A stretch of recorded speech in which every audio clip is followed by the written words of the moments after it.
Former Member of Parliament for Sinimedis constituency, Honorable Job Sikhala, has vehemently rejected the purported negotiations between Zanu-PF and Sengizo Chabangu led CCC Citizen Coalition for Change. Zvara kuti ava vanhu vabva vati Sikhala dismisses Zanu-PF and CCC dialogue. Saka mina mashoko atagwa na Job Sikhala nokuti bva subscribe like kuti na on the bell icon.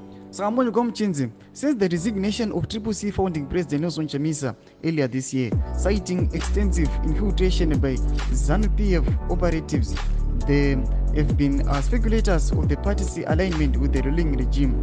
In a resolute statement on Monday, Sikhala asserted, "Musada kutamba nenyika se izvi hazvisi right. People are closely monitoring this kind of madness. It is not right."